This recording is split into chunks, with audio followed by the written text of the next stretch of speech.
স্বৈরাচার আওয়ামী লীগ সরকার দেশ ধ্বংসের পাশাপাশি মানুষের ভবিষ্যৎ ধ্বংস করে দিতে চেয়েছিল বলে মন্তব্য করেছেন বিএনপির ভারপ্রাপ্ত চেয়ারম্যান তারেক রহমান। বরাবরই গুম, খুন ও হত্যার মাধ্যমে ক্ষমতায় থাকার চেষ্টা করেছে।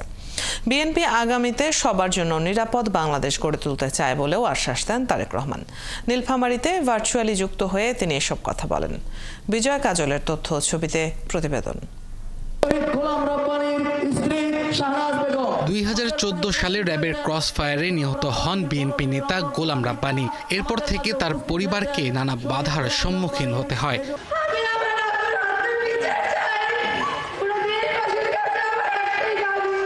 সোমবার জেলা সদরের লক্ষ্মীচাপের দুবাছড়ি দ্বিমুখী দাখিল মাদ্রাসা প্রাঙ্গণে তার পরিবারকে বিএনপির পক্ষ থেকে একটি নতুন ঘর উপহার দেওয়া হয়।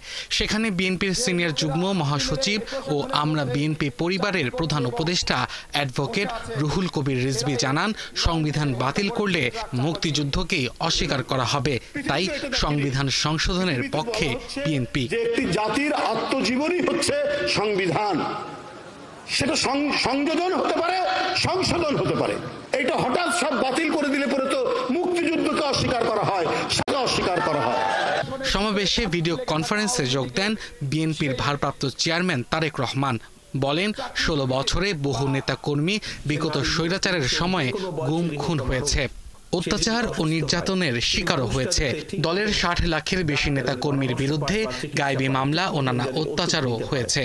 সেদিনকার সেই স্বৈরাচার গোলাম রাব্বানীদের কথা বলতে দেয়নি, গোলাম রাব্বানীদের কথা শুনতে চায়নি।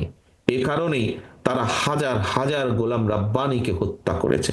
এ কারণেই তারা লক্ষ লক্ষ পরিবারকে নির্যাতিত করেছে।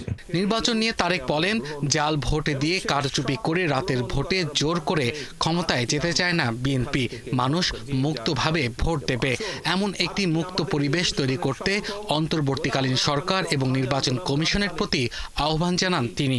ইনশাআল্লাহ আমাদের জীবনের শেষ দিন পর্যন্ত আমাদের চেষ্টা অব্যাহত থাকবে এই দেশে বাংলাদেশের মানুষের অধিকারকে প্রতিষ্ঠিত করার জন্য। অনুষ্ঠানে 24-এর ছাত্র জনতার গণ আন্দোলনের সময় নীলফামারী, পঞ্চগড় ও দিনাজপুরের শহীদ পরিবারের সদস্যরাও উপস্থিত ছিলেন। তাদের 50,000 টাকা করে সহায়তা দেওয়া হয়।